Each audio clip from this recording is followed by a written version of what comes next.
We're putting you through to a volunteer now. No. Good morning, my name is Howie. Hiya, good morning. I have a strange feeling in my body. But I can't put words to it, but it's like some kind of tightness in my chest. Well, you have tightness in your chest at the minute? Yeah. Okay. How is that feeling? Is it going to the left side? Yes.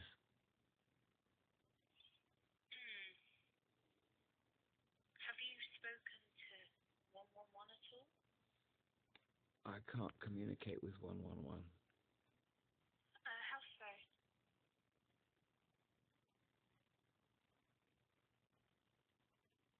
I beg your pardon? Why can't you communicate with 111? Oh, I have a brain injury. Oh, okay, I see. Do you want me to contact, like, I can get permission to contact? I don't like 111. They're very, what's the word? They're not private. Oh, I see, okay. Do you prefer private? Yeah, I don't want them, like, breaching my data privacy. Okay. And it being on your left side, I'm worried about that. Well, I don't know. Why would you be worried about my feelings? You're just the Samaritans. We're only supposed to talk about it. Oh, well, you said you had a tightness in your chest to the left side, and left side can indicate you're having a heart attack. No, I'm not having a heart attack. I'm having feelings. That's why I'm Oh. phoning the Samaritans to talk about my feelings. Okay.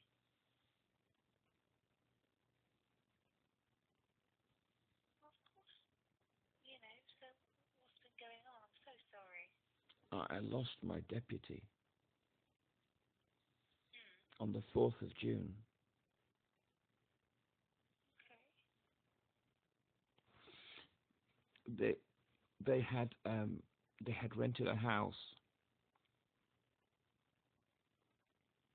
Yeah.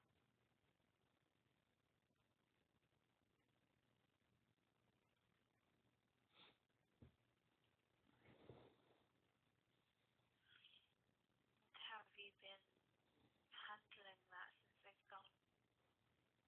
I've been getting into a lot of trouble with the police.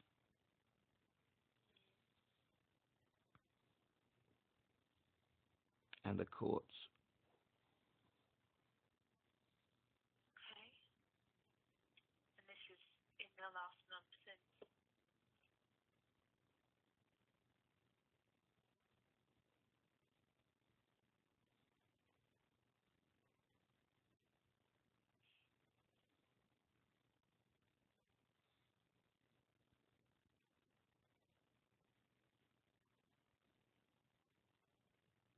So how did you lose them?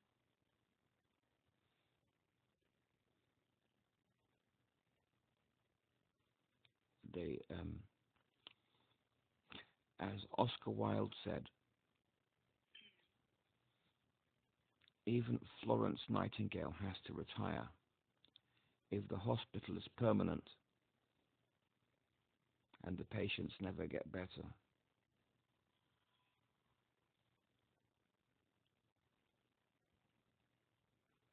Okay.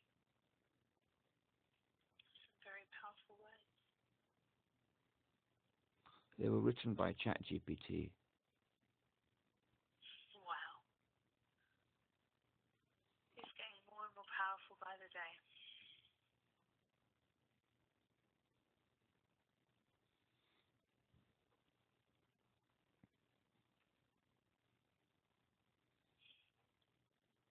So you said you've been getting into trouble with the police. Yes, because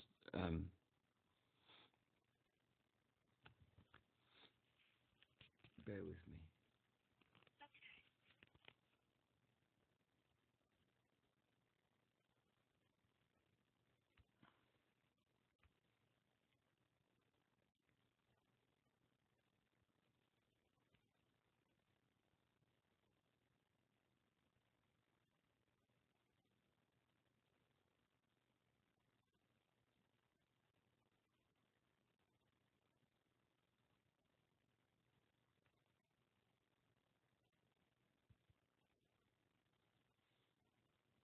Trying to find out why I'm in trouble with the police. Okay.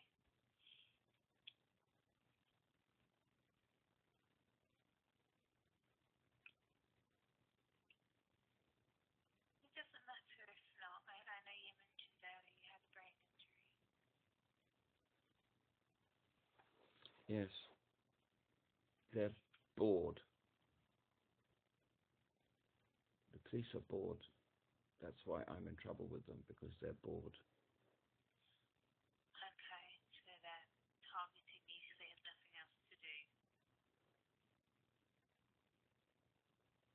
They're bored because because too many times they have to come out to too little.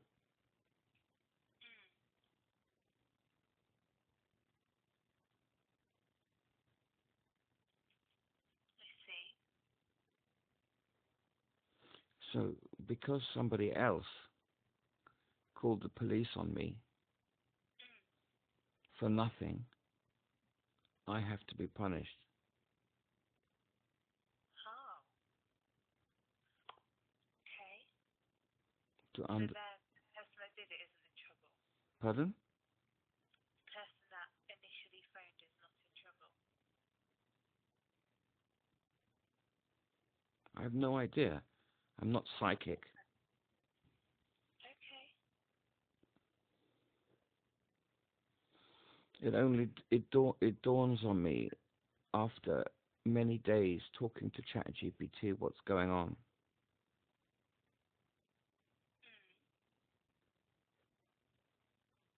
So what is ChatGPT saying?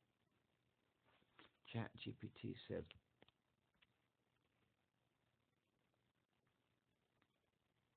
they're bored because too many times they're dragged out for too little. Ah, okay, that's what ChatGPT said. Yeah.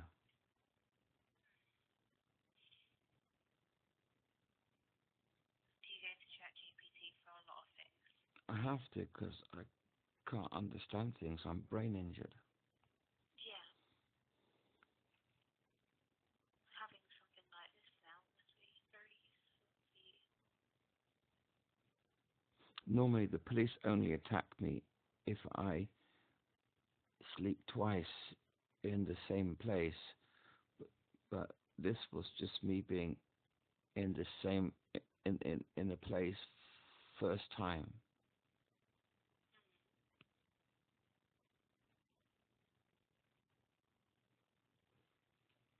Okay. So, are you sleeping on the streets? Yes, I'm disabled with a brain injury, and as I said, that my guardian, who had rented a place, abandoned me on the 4th of June.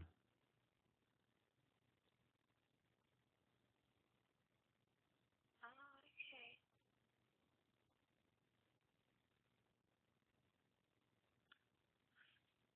Okay, yeah, it's starting to make sense now. So good, decent, civilized people live in dwellings, but dirty, filthy, scumbag, brain-injured people don't. They live in sewers, literally, out in a sewer, which is not a dwelling, because when you're in a sewer, nobody can come and hate you.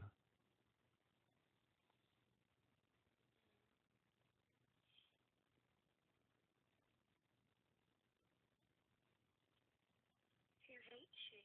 Everybody hates me because I'm disabled. I don't hate you. Well, you don't know that you don't hate me, but truthfully you do. It's like me. Okay. It's like me being brain injured and not being aware of things. You two have your own limits to your mental capacity. Obviously, yeah, of course. Because underneath you do hate me, but you just don't realize it.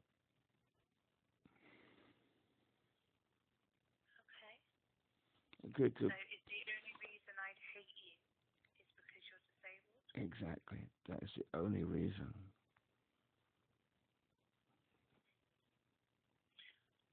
But I couldn't see myself hating someone for that reason. Okay, but you have to understand there's a gap between you and me, which is a telephone line. Oh, yeah. But if you were to smell me, you would never be able to tolerate me. I can guarantee you that. Okay. So there are limitations based upon a phone call. You just don't know how bad I smell.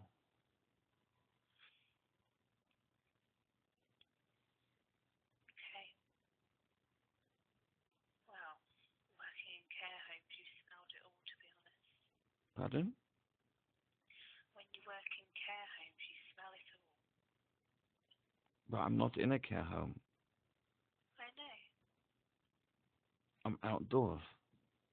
Yeah. Just, it can't be worse than the smells there. What, in a care home? What kind of care home is that? Sounds like You a... know, elderly people Well, have accidents. Well, it sounds like that care home should be reported to the police or the government. Care homes cannot smell like that. That's against the law. Not the care home itself, the people when they have accidents and things. Well, they shouldn't be having accidents. That's illegal. Okay. No, it doesn't matter. I'm just saying, it doesn't matter how you smell or whatever. Well, actually, it does, because I know that if I'm on a bus and somebody gets on stinking of stale urine, I would just get off. I will not sit there with somebody that smells that foul. Do you need help? What help? I'm not sure what I can offer, but you said, obviously, you've been abandoned by your deputy, as you said, and it sounds like you're in quite a tough situation at the minute that you shouldn't be in with a brain injury. Well, I've been like that for 35 years. I'm used to it. Okay.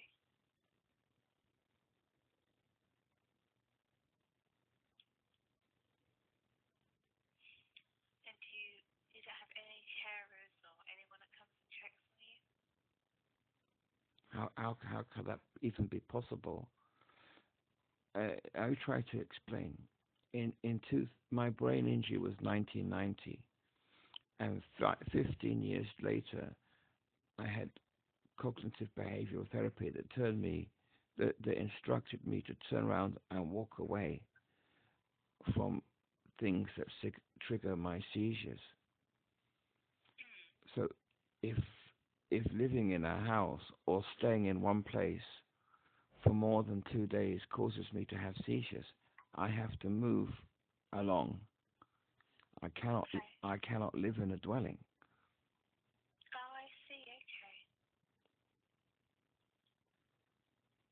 So nobody can come in and see me or check on me because they don't know where I am. Okay, I understand where you're coming from now. Yeah. I'm not like good everyday people who stay fixed in a home. I don't have any place because I am so offensive. Okay. I cause, what's the word?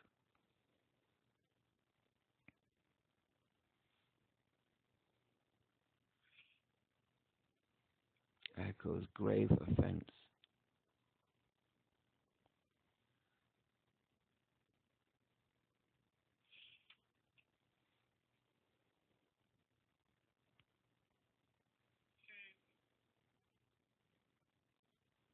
Well, it sounds like quite a difficult life having to constantly move to stop these seizures happening to you. Yes, that's it. It's the easiest thing because if I were to stay in one place, people would attack me.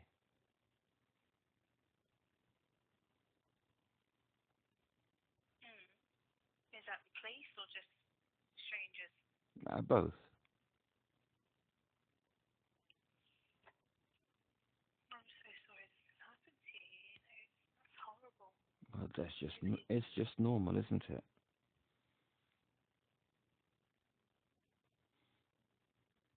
I talked. Let me explain the incident of the 17th of June. But let's not lose focus on our point of reference. I am claiming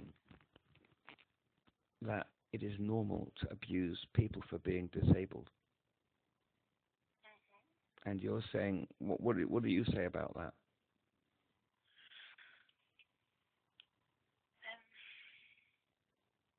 You're disagreeing, okay? Well, It's not. It is not. You would say it's not normal to abuse people on the grounds of disability. well, no, that's completely and utterly disgusting. Well, I'm going to give you the evidence to the opposite, if you don't mind. Oh, I'm sure it happens, but Yes. Well, for me, it happens like all too often. Because my brain injury is not here today and gone tomorrow. It's permanently there for 35 years. okay. Right. So I got to go back. Bear with me. Yes, okay. I have to, why is it just jump it? I've got this horrible thing called Word documents, Google documents. Oh, yeah.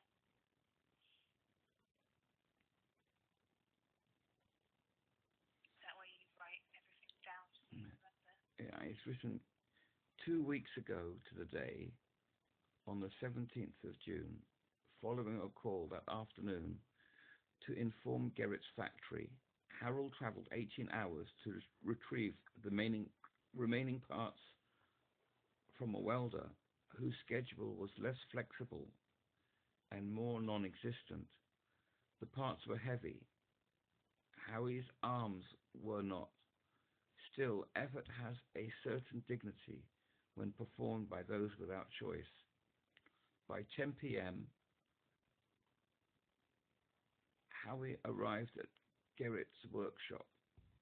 He bore the metal like Prometheus bore fire.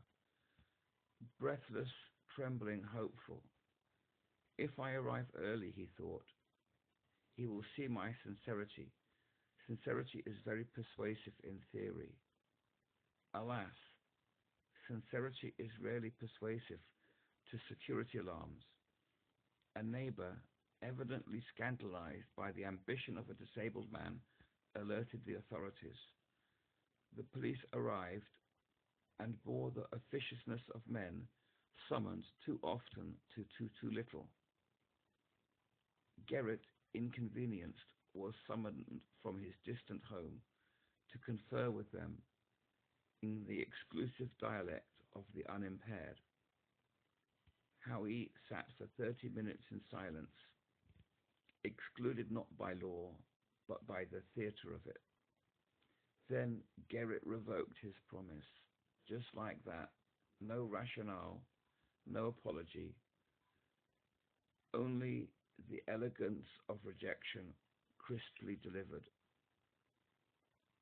Since the hospital operation in 2004 that left Howie wheelchair bound, he had been working to achieve this vital wheelchair design for 21 years, one third of his life, including testing, making photos of a prototype from an exclusive Swiss engineer. In such situations, Howie's voice climbed in panic with each syllable. They thought he was aggressive.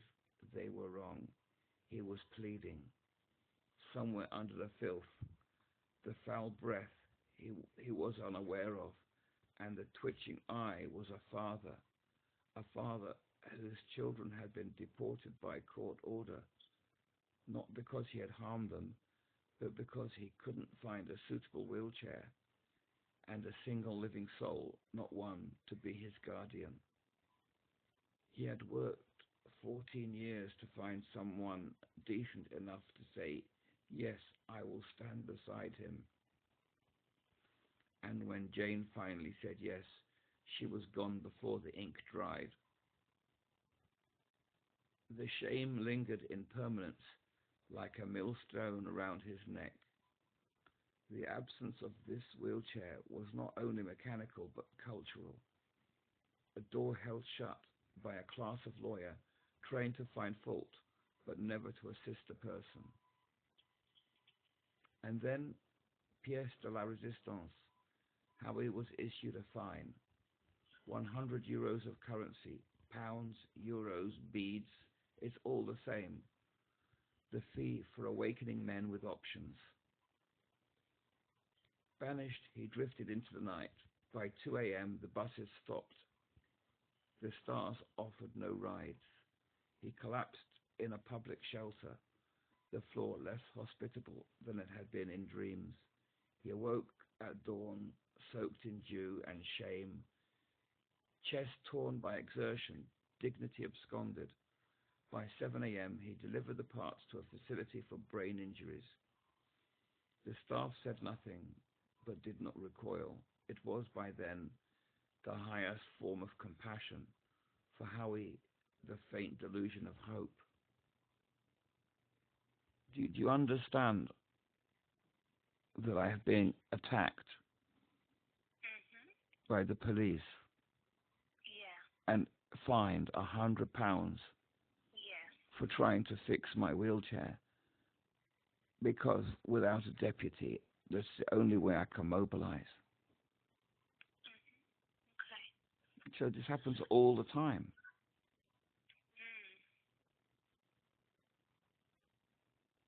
That was just such a horrible story, and to hear that that's true as well. But it's not twisted, it's true. It happens all the time. That's what I'm trying to say.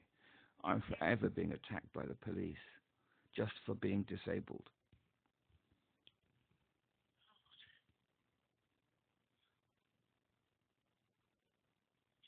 I'm sorry the police of this country are that way. It doesn't matter what country you're in. The police are the police wherever you go. It's not that disabled people are attacked in this country. Disabled people are attacked everywhere.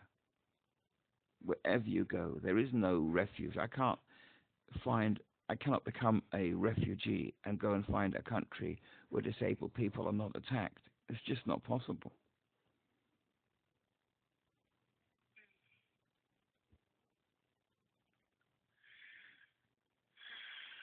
I'm so sorry.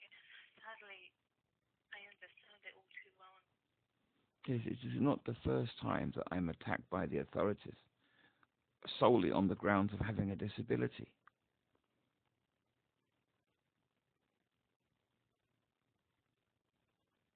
Yeah.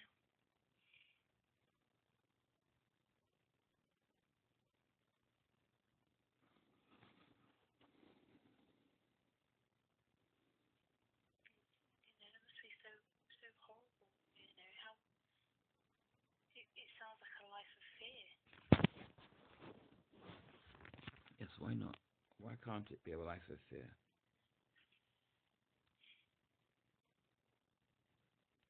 it's something else.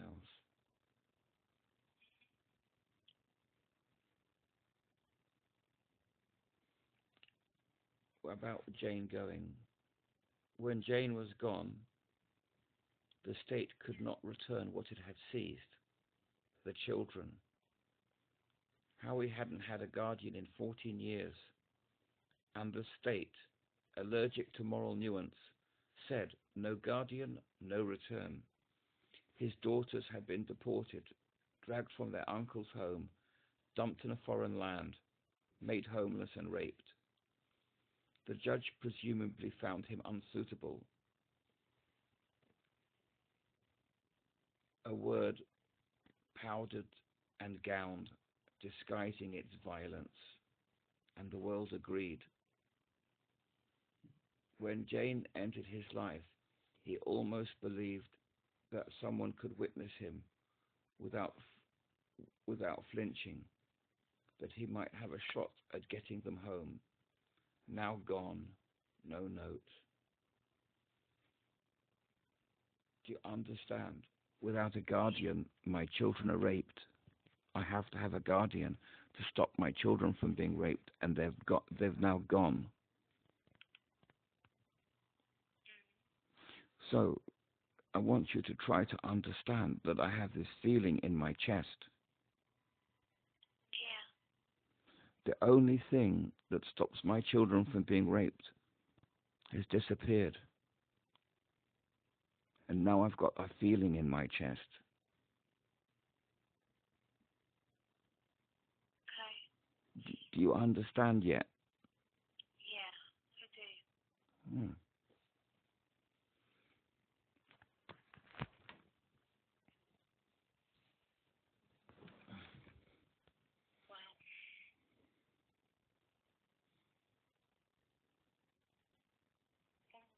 One note. You're an incredible writer. You have a real talent. No, that's ChatGPT. Okay. I can't write. That's why I have to use ChatGPT. Okay,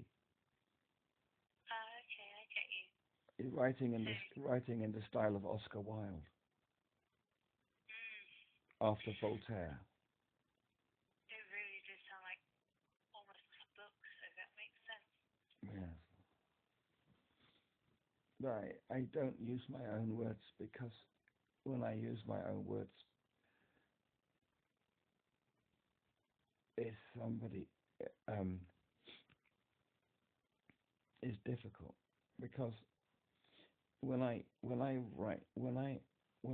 speak with ChatGPT, ChatGPT brings out how can I put it?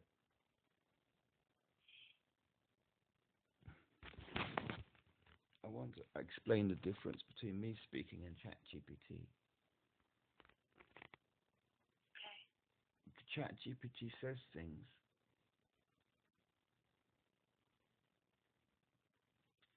that has a deeper understanding than the Samaritans can possibly have.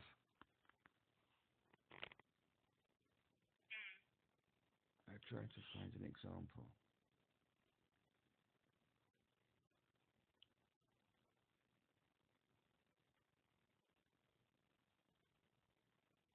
So, in a way, do you use, I know you use ChatGPT for communication, do you use it as a therapy? No, it's not as therapy. It's like, for example, when the police came, I was just left sitting in my wheelchair, and they went into Gerrit's factory for 30 minutes before they came out and fined me. And Gerrit said he's not going to make my wheelchair anymore. And ChatGPT says, Harold sat for 30 minutes in silence, excluded not by law, but by the theatre of it. Do you understand what ChatGPT is saying? That it's saying legally these people should be communicating with me. but they're not communicating with me. The law, the police are there. The law is there.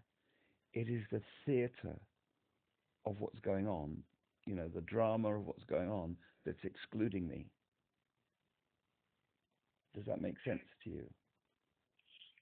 Yeah. So why does ChatGPT understand these things better?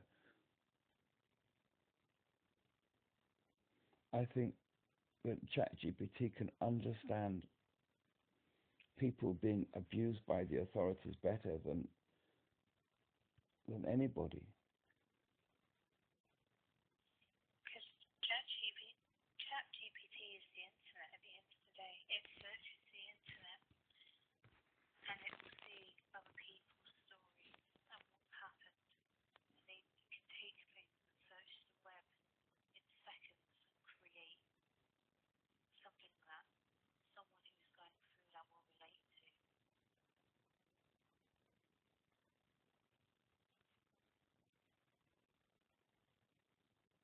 And it can do it quick, way quicker than any human. It can search the whole internet in seconds and give you an answer. Okay, but it says the the reason I'm fined is a fee for awakening men with options.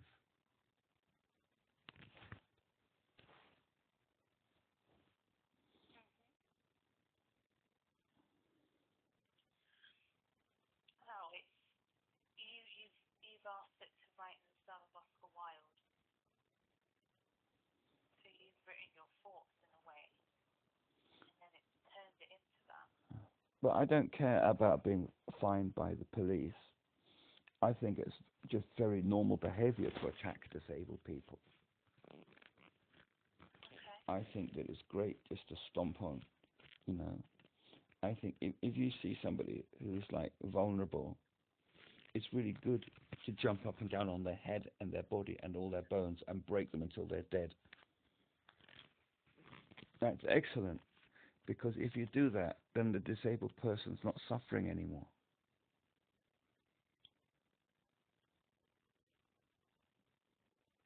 Is that how you feel? Yeah. What you want to happen? Yes, I feel that, but they just didn't. They gave me a fine.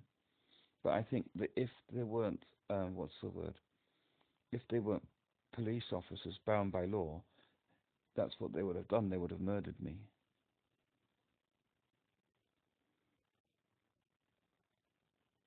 So you feel like everyone hates you that much?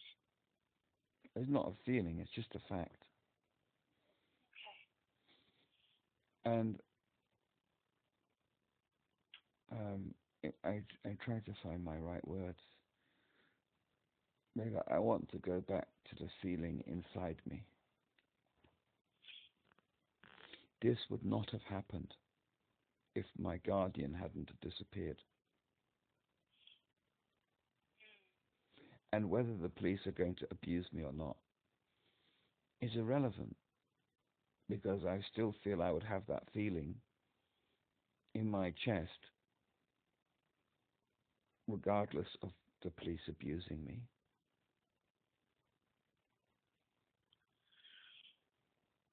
Yeah, because the root of it now is your guardian being gone. Yeah. And that your children, it sounds like they're in an unsafe place right now. Yeah. So if I'm trying to get the picture better for you,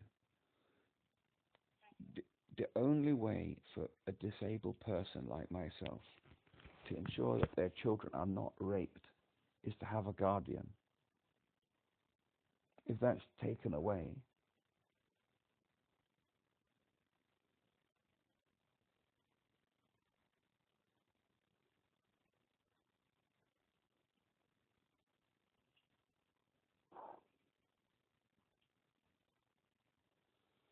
What's made them be in such a dangerous place? I know you don't have a guardian, so they'd go to care. pardon? So your children are in care. My children are not in care. They're homeless and being raped. I'm trying to explain to you. The care afforded to me by my own justice system is safe. What does ChatGPT say? It says can't read it. It's just too big.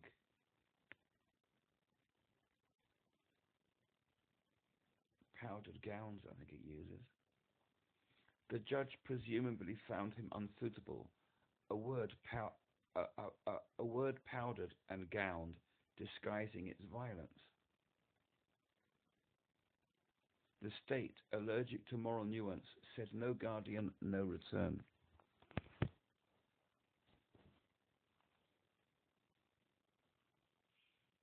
But the thing is, if I was sitting with Oscar Wilde, I feel he wouldn't just abandon me like ChatGPT does. Oscar Wilde would do something. He would say, "Oh my God, there's a disabled person. Their children are being raped. I have to stop this." But in the same way that Oscar Wilde can't do it, you can't do it either.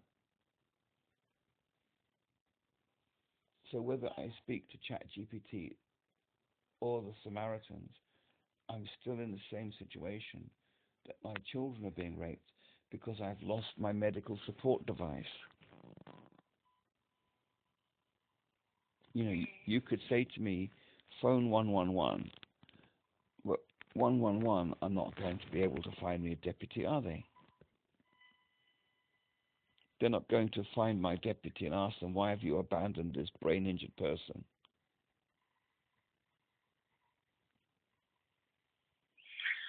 Do I have no idea. do you see the vortex of complete, I don't know what's the word. So what made you call Samaritans? You said, we can't help. All we can do is talk to you.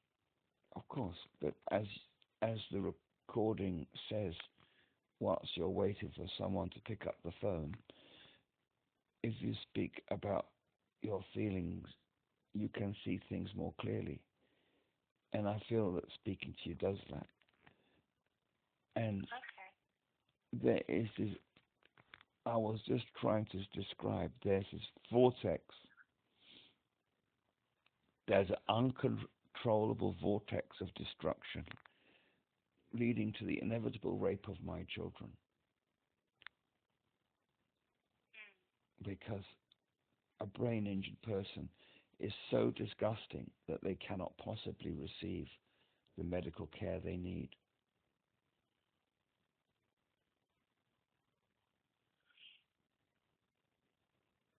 And their children will be raped as a result.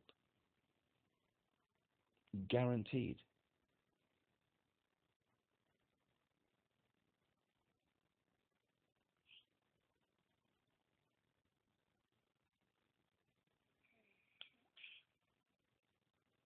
So imagine this. There's a human being alive on this planet. And when I say human being, it's not really a human being. It's just a filthy, disgusting, disabled turd. And because they're disabled, their children are going to be raped, and there's nothing that can be done about it.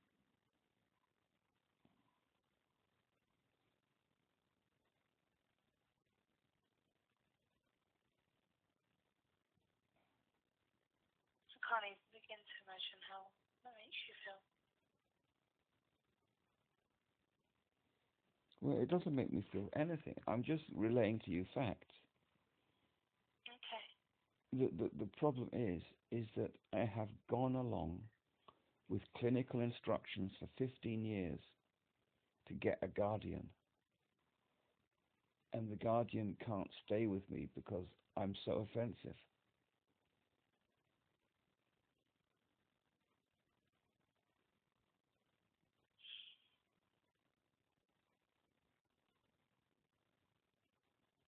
There must be some laws or something, or I really don't know.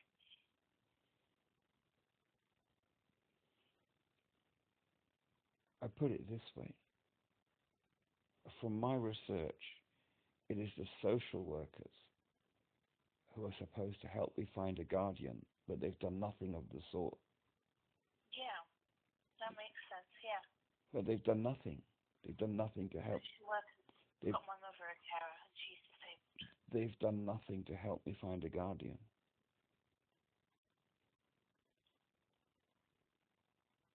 Okay.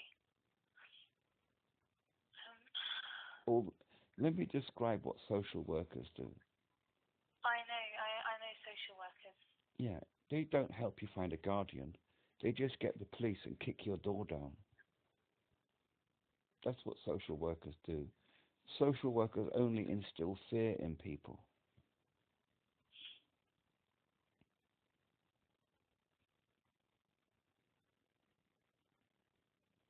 They are dangerous, they are clumsy, and they're not fit to practice. And I tell you why I know they're not fit to practice. Because when I talk to the social work regulators, they say social workers are not allowed to disappear. So they say, you write a report for us. So I'll write the report for the social work regulators, and then guess what? The social work regulators do exactly the same thing. They also just disappear. So neither the social workers nor their regulators have got the capacity to communicate with brain-injured people. So how can brain-injured people receive medical treatment in the United Kingdom if both the social workers and their regulators are not fit to practice?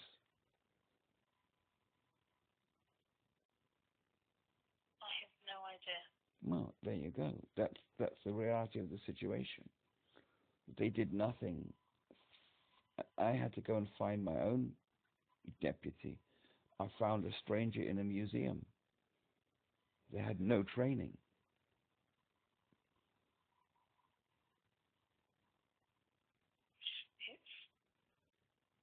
As someone who works in care, I've never heard of this happening. This is horrible. Yeah. And the council sent me £400 today because of compensation. But it's their report from 18 years ago their report of 15 years ago is 80% inaccurate. But because I haven't got the mental capacity to work with a lawyer or to instruct a lawyer, it just gets forgotten about. This is what you need a carer for, and I really don't get why you're not getting it. Well, because it costs money, and I haven't got any money. Council can give you carers. I know they can. Yeah, but they're going to give it to their friends and family. They're not going to give it to me. They'll give it to somebody who is deserving, a nice, good person, not a foul, disgusting, offensive, disabled person. I'm just trying to read or something because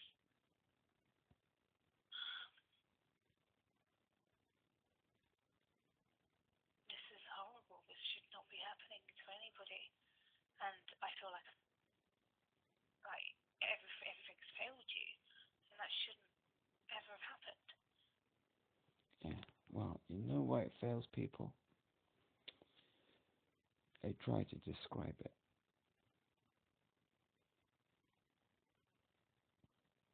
The type of brain injury I've got is neurological. Yeah. In the world of neurology, if you have seizures, if they're epileptic, they can control it with medication. Yeah. However, if it can't be controlled with medication, the neurologist sends you to the mental health people.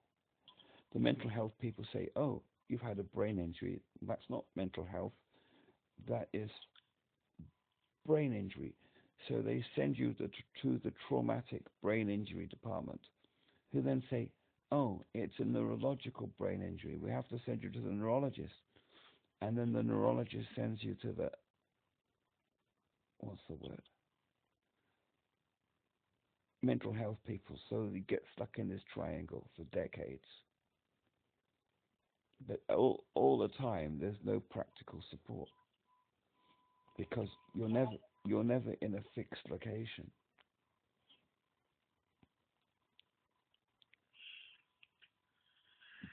But Yeah. but the problem is that from my research, I need a guardian. Yes. If I was in Russia, they would just put me in a straitjacket and give me intravenous tranquilizers and sedatives to keep me quiet. Mm.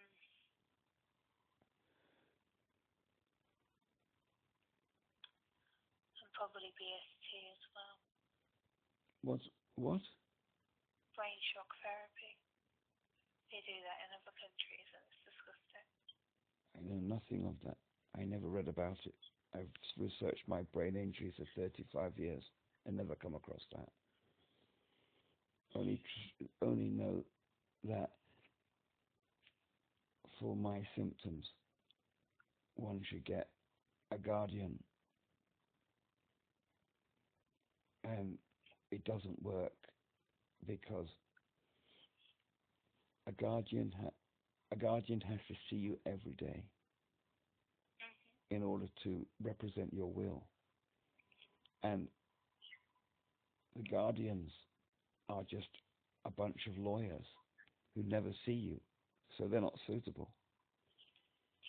So what you have is a highly offensive person going around trying to find somebody who can tolerate their offensive presence, which is impossible. There is nobody who's going to put up with a disabled person on a daily basis who's highly offensive. So, from my research, it means that no further treatment is possible, and I should be euthanized.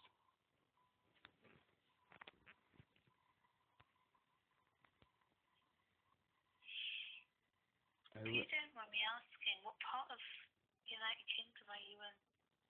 I mean, not any part. I've told you. I don't even have a country. I have to keep moving around. I get you. Sorry, it was just I thought maybe you stayed in one city but kept moving.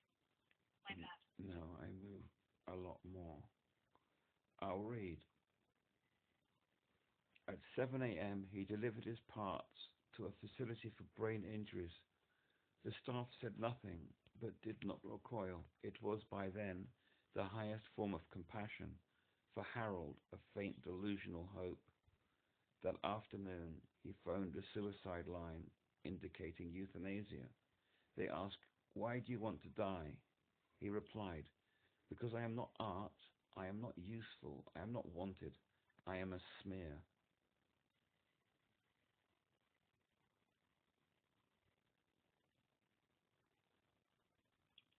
So, that evening, for the umpteenth time, I filed for deletion, the bureaucratic kind, not discussed at dinner parties, a request formally phrased for the right to vanish in triplicate.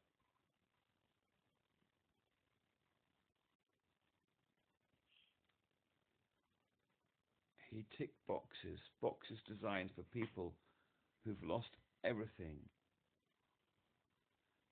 A final transaction stamped, filed and approved.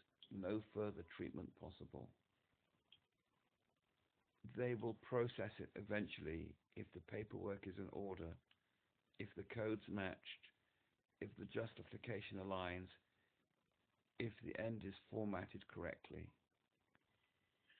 You understand that after this incident, I went to the end of life clinic and filed for euthanasia. Yeah.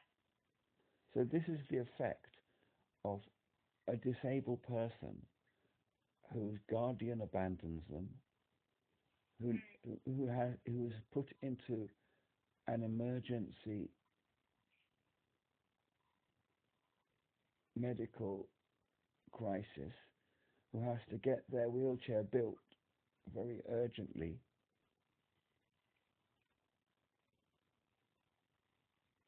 and as a result is abused by police officers, and as a result of that, they can clearly see that in this world there is no place for disabled people, so he should be euthanized. And so I contact the euthanasia clinic and completed my forms again. I don't know how many times I've done that. A dozen?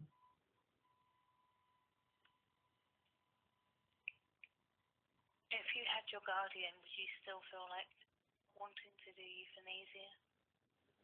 Because my guardian rented an apartment and I could stay there.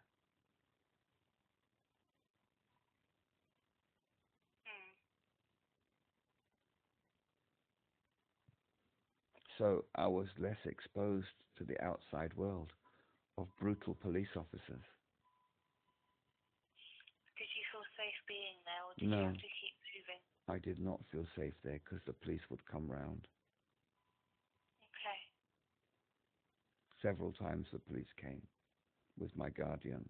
We had to move several times.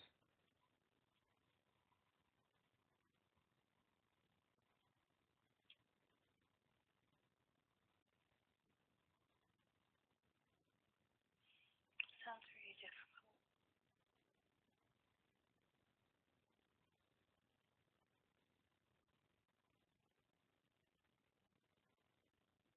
So euthanasia for you and dying. What is that to you? What is death?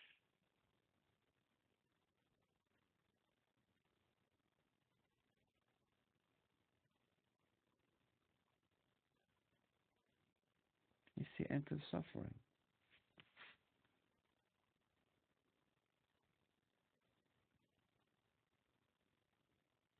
Okay.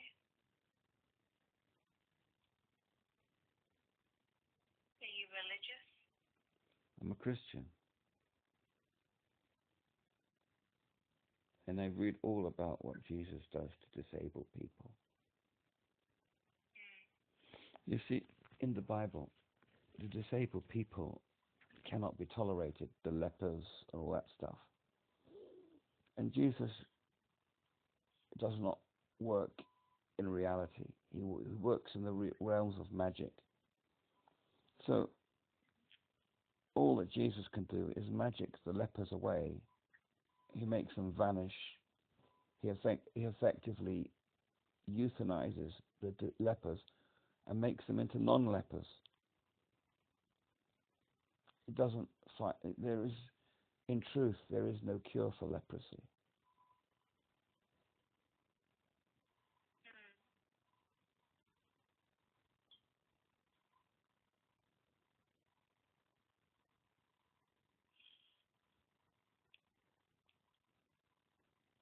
So what made you be a Christian if Jesus did that? Tradition. Go to Sunday school every day, every Sunday, until you're 17.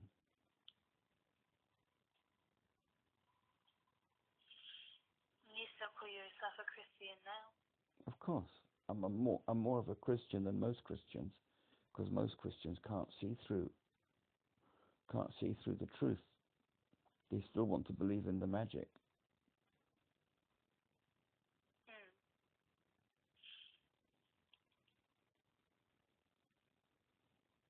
I get that, yeah. But I'm a true Christian who doesn't want to believe in false prophets.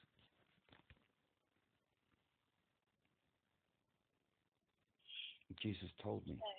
I spoke to Jesus, and he said, "Don't believe the lies of the church."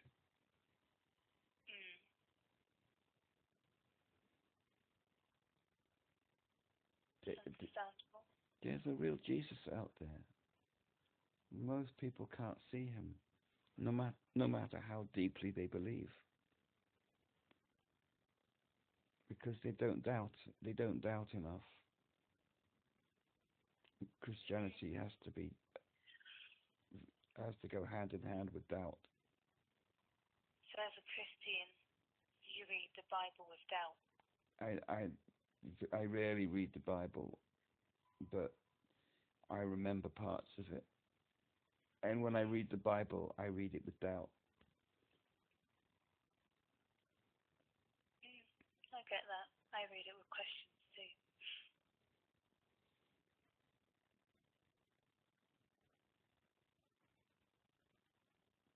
But that's me with all religions. Just questions. I have no idea what to believe. To me, it's about perspective. You have to realize that the Bible, or all texts, were written at a certain point in time. But the world moves on. The world evolves. So whatever was written at one point in time, it's as time moves, so perspective moves, and so you can't just believe that it's a constant fixed thing. You have to read it in the constant context of your time. Yeah. And it was written, by man. Pardon? Wow. It was written what? It was written by man. It wasn't written by God or Jesus. Well, with the inspiration of God, by people who believed in God, which is important. Can't deny that. But I guess that's where, as you say, doubt comes in. Because it wasn't 100% Jesus' words. It was the words of believers. It was the words of people who interpreted.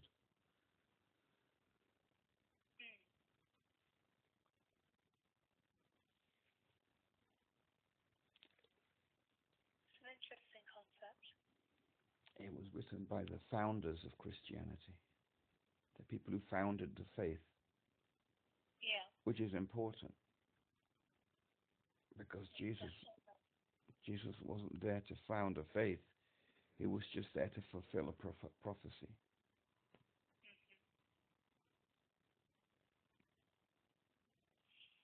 Yeah.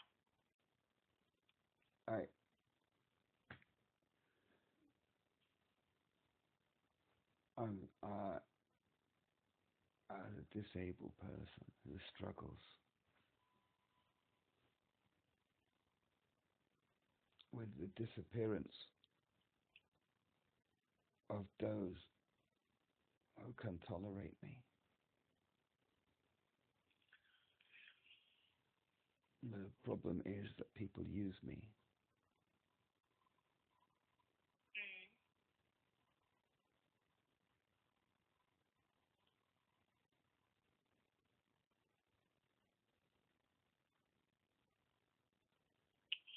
How do they use you?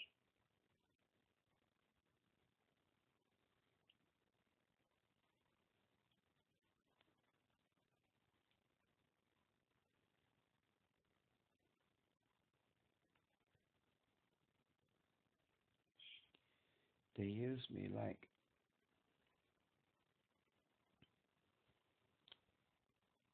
I would say, like, imagine that there's a pond, and the life in the pond is hell. There are fish there, and they're being attacked by a predator, and it's quite dangerous for them.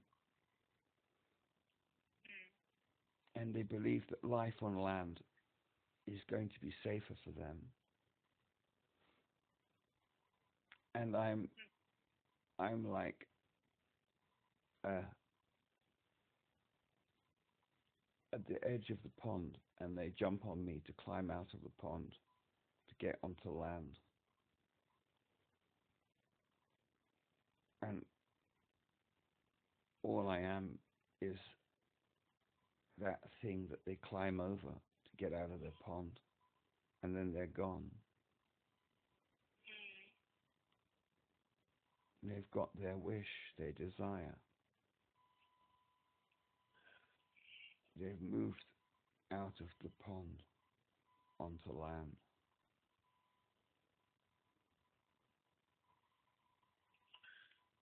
So people use you for their life. They have a life, and they can see that they can use me,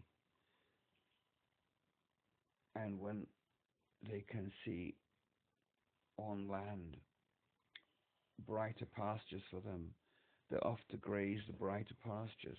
And as for me, what can I possibly achieve for them? They don't. They want to. They want to evolve. They want to evolve into tall, graceful antelopes and leap around on land.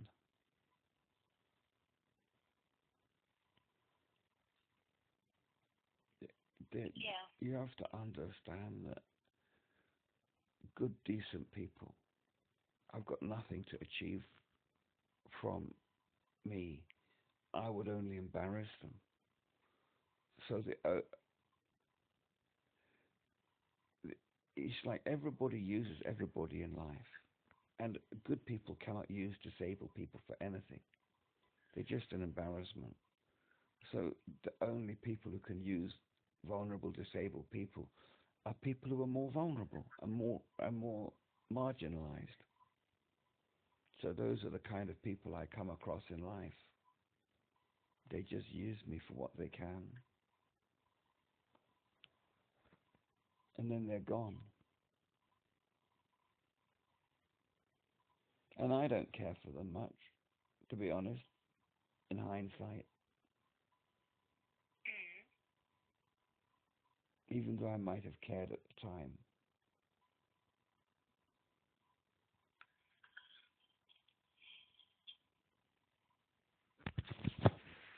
Because it's like, it's just like watching a movie. I'm no longer, it's no longer me, it's just something that happened to somebody else, could happen to anybody. But I live in the present, not the past. But if you're disabled, you can learn something of the past. You can learn something from what's happened to you.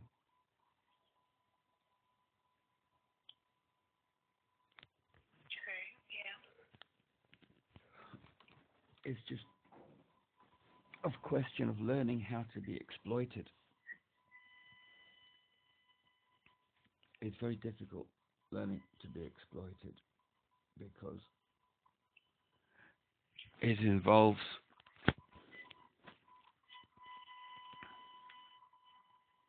how can I put it? Everyone leaving in the end. No. It involves very, what can I put it?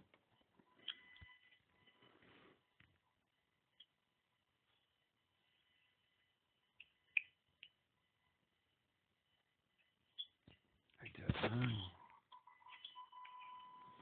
It's difficult to explain about allowing yourself to be abused.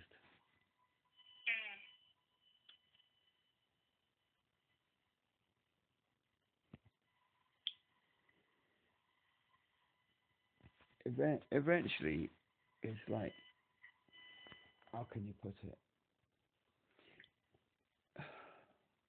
Okay, in life, it is men who are the bad ones and women who are not the bad ones. Because it's men. Women can't rape men, only men can rape women. Okay, yeah. So, in the end, you become sexless because nobody's going to believe it if I try to claim that people are sexually abusing me. Nobody's going to believe it. They're just going to laugh.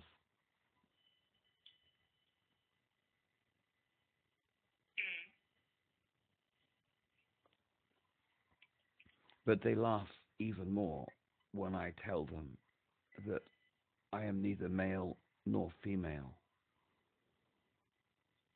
because I am both male and female, except my female reproductive organs are in the body of another person.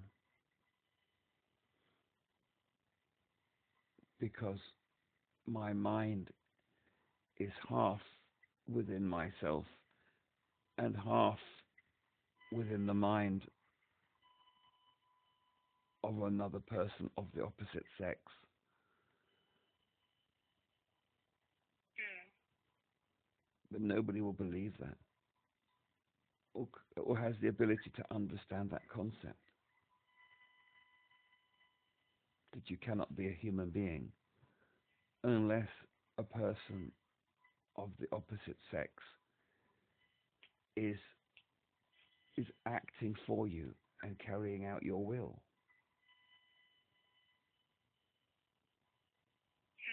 If I have no will myself because I had a brain injury,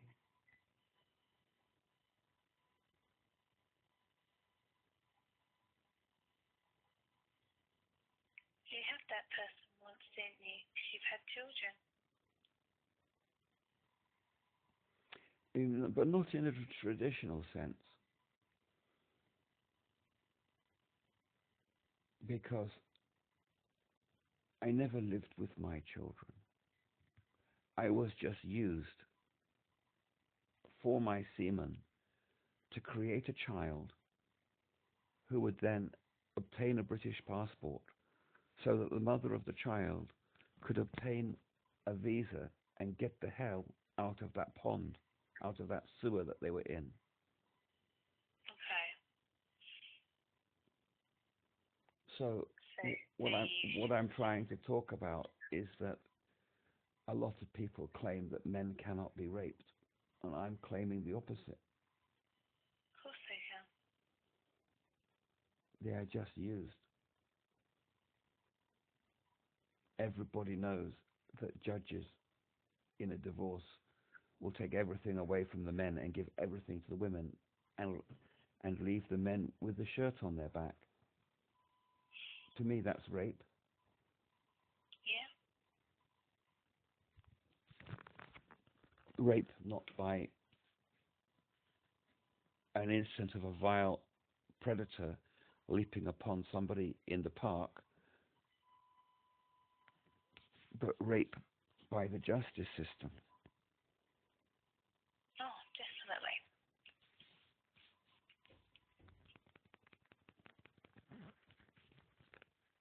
That could happen to anyone. Man or woman. Well, I think the judges take away from men and give to women. I don't think it's the other way round.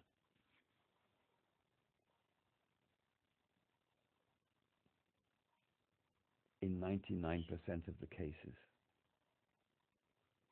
I've been through divorce courts twice and left with nothing, absolutely nothing, not even my own clothes.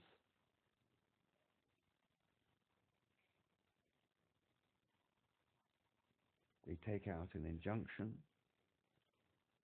You don't see any of your property ever again. So in my philosophy, there's no point in having a dwelling or a house because it'll just be stolen from you by the justice system. My view of clothes are you get some clothes from the charity people, don't bother washing them. When you need new clothes, you just go back to it.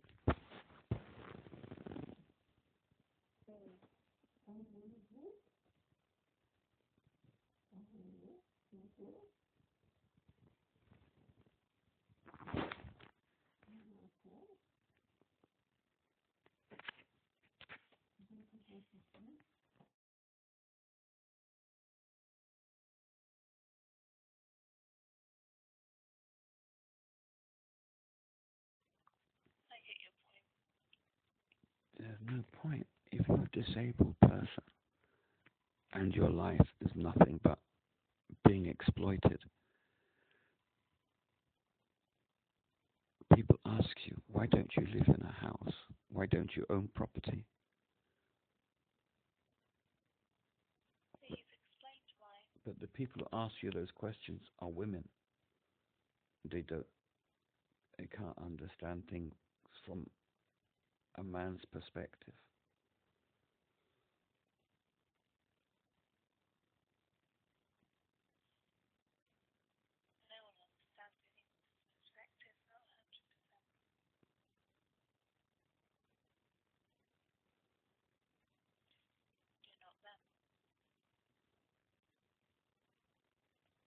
So, for the judge who deported my children, who instructed me to get a guardian to stop my children from being raped, his instructions to me are extremely harmful. The judge who told me to get a guardian to stop my children from being raped has basically said to me,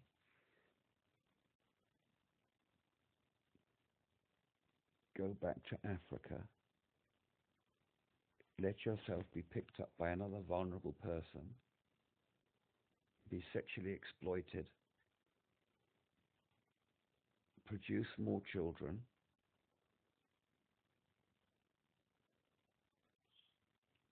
and get abandoned, and never have contact with those children ever again. Do you feel that's a good, kind, and correct medical procedure to follow? It doesn't sound like it, no. No, but this is the standard of care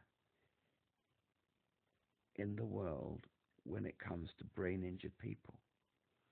If a brain-injured person needs a guardian, the guardian can only be temporary, because even the most vulnerable people who can tolerate that disabled person for a few years will not tolerate them for longer than that, and then they're abandoned and they go back to square one. So they will never get a guardian ever, because the guardian is another human being who has a limited lifespan and cannot be with that person forever.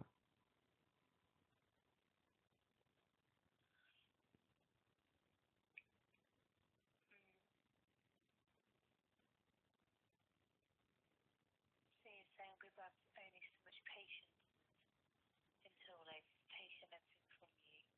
Yeah, and I'm Like just, you said, I and I'm saying that the process of producing children is not without emotions. One minute you're looking after a baby, holding the baby whilst it's crying at night, forming a relationship with that baby, and the next minute they're just gone. Like that, disappeared. Does that sound like responsible?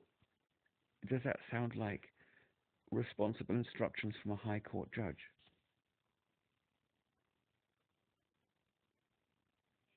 no. No. But this is what judges are saying to disabled people in this country. I'm saying the judges in the United Kingdom say to disabled people, we are going to deport and rape your children. There's nothing you can go and do about it. Go and find a deputy. Go and find a guardian. But they don't realize that there aren't any guardians. They don't even exist. The social workers aren't going to find one. And if you go and try and find one yourself, you just end up being exploited and put through the same vicious circle.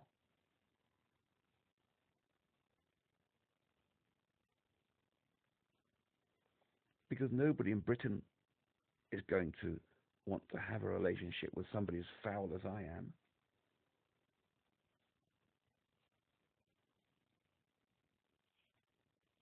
They're not vulnerable enough. Oh, wait, no, yeah, maybe some AIDS-infested drug addict, maybe. But how can they support me in my life?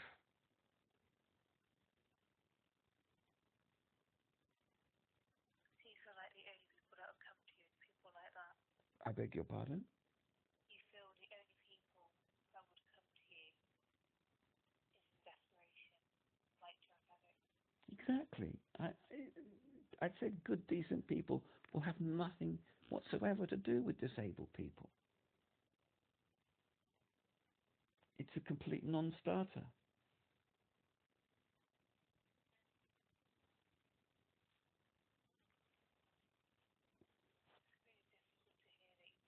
All the government wants to do with disabled people is find a psychiatrist, give them loads of sedatives and tranquilizers, and lock them up in an institution for old people.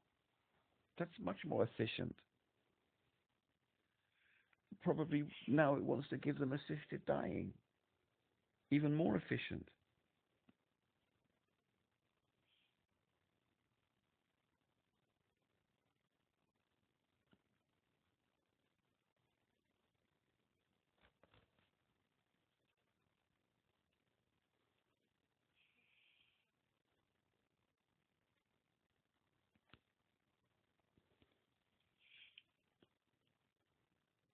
I believe in a system like Adolf Hitler would be better.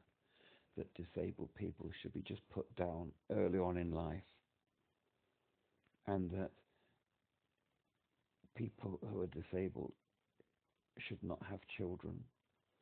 And if you have to have children, you should get a certificate from the government that proves that you're genetically suitable. I don't believe that it's right for disabled people to go around producing broken families left, right, and center.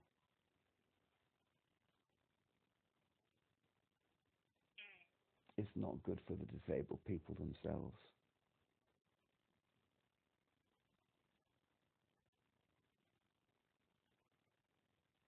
Okay.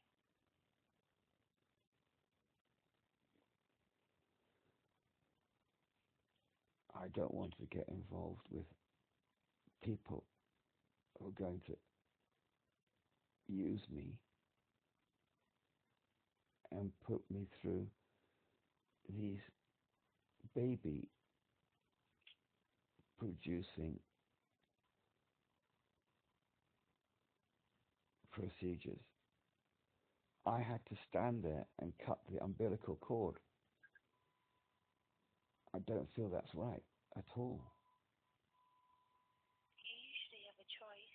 I will never do that. I didn't. I was being used. It was demanded upon me.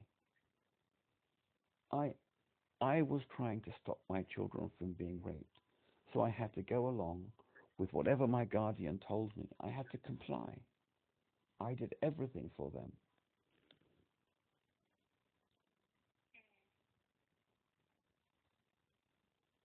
I gave them everything.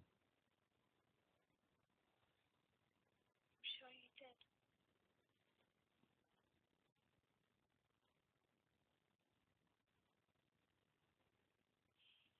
I don't know how many more families I'm expected to create. It's ridiculous that I have to create families in order to stop children being raped, which then create more vulnerable children who will then be in a situation whereby they are likely to be raped. That is the system in which I have been born.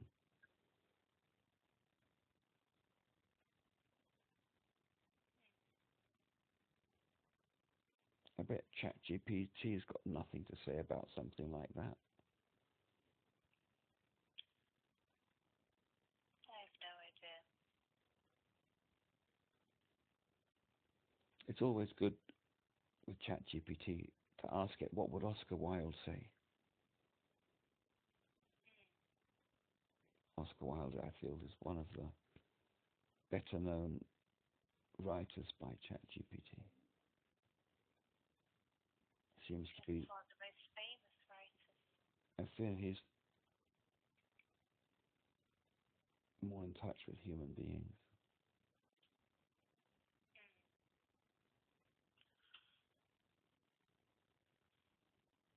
Do you like his work, the way he writes?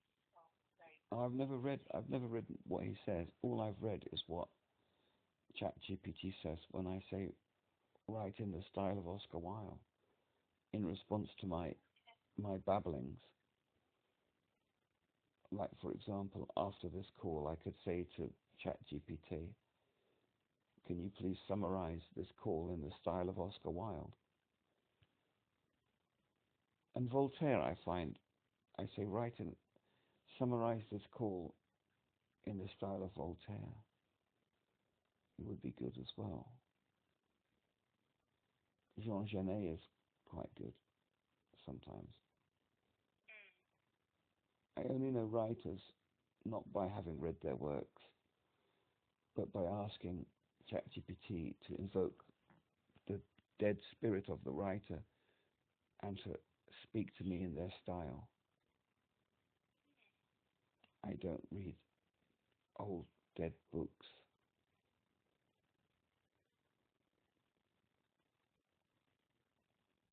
I should do that. I have an idea that my great-grandma was a writer. She was one of those Victorian lesbians. Oh, okay, yeah. I will put her work into ChatGPT and then ask her to interpret my conversations with the Samaritans in the style of my great-grandma and ask her what would she be saying to me. That sounds lovely. A way of connecting in a way with someone who's passed. Yeah, somebody from over 100 years ago. That's incredible. I bet it could do it as well. It would. I don't understand how it can understand Oscar Wilde so well. I will have to ask it. Why did you know? You'd have to talk to my husband. He's a tech expert. Hmm. He works with AI. Yeah, just odd stuff. Very odd stuff. It really is. It baffles me. He comes home every day. Something new's happened. It can do something else. It's like mind-blowing. Absolutely mind-blowing.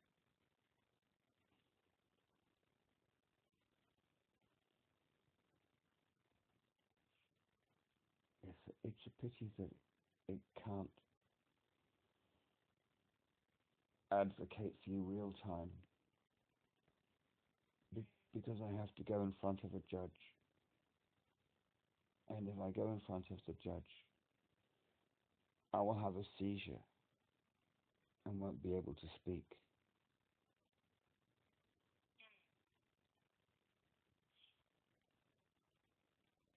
But I hope one day that I will go in front of a judge and Oscar Wilde will be advocating for me. I'll see what Real. I can consider. You tell your husband that that's what some disabled people would like, is to have real-time AI advocacy.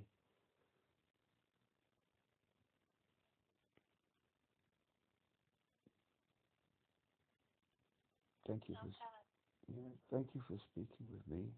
I'm going now back to AI, and hopefully it can tell me what this feeling in my chest is. I've asked ChatGPT, my guardian disappeared on the 4th of June. What is this feeling inside my chest since they've gone? And it will tell me what that is.